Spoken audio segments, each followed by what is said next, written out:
नहीं, देखिए आज इधर भटकल एसोसिएशन ने एक हॉस्टल का इनॉग्रेशन रखे। वो हॉस्टल का नाम SM महिया साहब के नाम से है। यह साहब तो एक टॉल लीडर है, बहुत बड़ा लीडर है, कम्युनिटी का, स्टेट का, पूरा सबके लिए is a leader and has done his contribution to the state is very big. आज ये हॉस्टल भटकल लोगों ने करके इधर बच्चों का इल्म के लिए, तालीम हासिल करने के लिए जगह और उसके लिए सहूलत बनाकर दिए हैं। तो इंशाल्लाह इसे सही इस्तेमाल होना चाहिए। मैं इनको रिक्वेस्ट किया ये सबके लिए ओपन रखो, आप खाली भटकल का लोगों को ही नहीं, सब लोगों को रखो, जिससे सबको फ़ायदा हो सकता है, एट लार्ज कम्युनिटी को ज़्यादा फ़ायदा हो सकता है। तो it's a very good venture what they have done and in the heart of the city में such a good facility. I really appreciate for their contribution to this one. ये minority community इसमें मुसलमान लोग जो गरीब है उनके लिए कर रहे हैं। अभी हम तो देखिए इस्लाम सेकुलरिज्म सबसे पहले सिखाया है, तो हम इंसानियत के ऊपर चल रहे हैं हम लोग।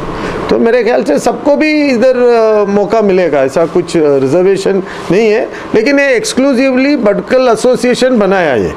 तो it the right is with them whom to give, not to give. It's up to them. They can give to any, किसको चाहिए उनको दे सकता है। हमें रिक्वेस्ट करे हैं, बट लेट देम कंसिडर दे सकते हैं। अभी गवर्नमेंट SC ST का हॉस्टल बनाते उधर किसी और को नहीं देते हैं, या बैकवर्ड को करते तो किसी और को नहीं देते। तो मैं इन जनरल एक ह्यूमैनिटी कंसिडरेशन में एक रिक्वेस्ट रखा हूँ। इसका ये SM महिया मेमोरियल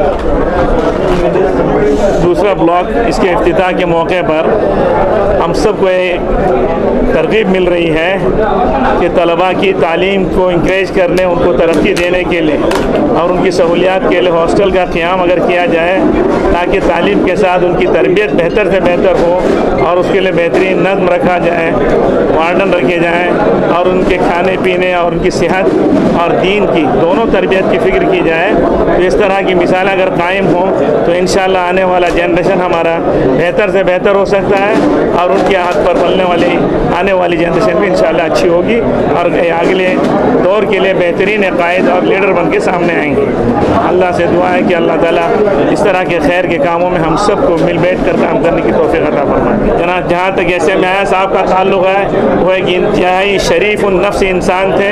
हम समझते हैं कि सियासत में रहकर उन्होंने अपना दामन इतना साफ और पाक रखा कि किसी को उन पर उंगली उठाने की नौबत पेश नहीं आई और उन्होंने बड़ी साफ़ सुथरी सियासत की। हालांकि फाइनेंस मिनिस्टर भी रहे, वज़ीर तालीम भी रहे और मुख्तलिफ दीगर वजारतों पर रहकर भी उन्होंने दूसरों को फ़ायदा पहुँचाने की कोशिश की और ज़ाती फ़ायदा उन्होंने हमारे ख़्याल में अपने लिए कुछ हासिल नहीं किया।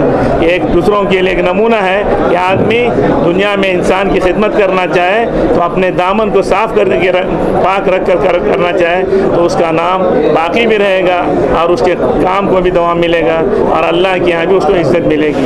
अल्लाह ताला हमें साफ़ सुथरी सियासत करने की तौफीक अता फरमाए। जैसा कि हम लोग सब जानते हैं, आला तालीम हासिल करने के लिए लोग बाहर से जो हैं बेंगलुरु जैसे बड़े शहरों में आते हैं और यहाँ पर आने के बाद एक सही रहबरी और गाइडेंस जो चाहिए बच्चों के लिए, जो बच्चे अपनी फैमिलीज़ वगैरह को छोड़ के बड़े शहरों में आते हैं, तो यहाँ पर आके में सब लोग नहीं लेकिन बहुत आज का माशरा ऐसा हो गया कि बहुत सारी जो चीज़ें हैं उससे मुतासिर हो जाते हैं जो सही नहीं होता है। तो इसके लिए हम कभी भी ये सोचते हैं कि एक रहबरी होनी चाहिए, एक गाइडेंस होनी चाहिए कि बच्चों को। इसीलिए हॉस्टल की नींव रखी गई थी कि लोग यहाँ पर रहें, एक सब्सिडाइज्ड अमाउंट में जो है लोगों को ये फैसिलिटीज़ मुहैया की जाए। और उसके अलावा सबसे इम्पॉर्टेंट चीज़ ये है कि बुज़ुर्गों की सोहबत में या उनकी रहबरी में उनका जो एजुकेशन वगैरह कंप्लीट हो। Today we had a very successful inauguration of the SM Saeed block of SM Yahya Memorial Hostel. This block was named after my late father who passed 2 years ago.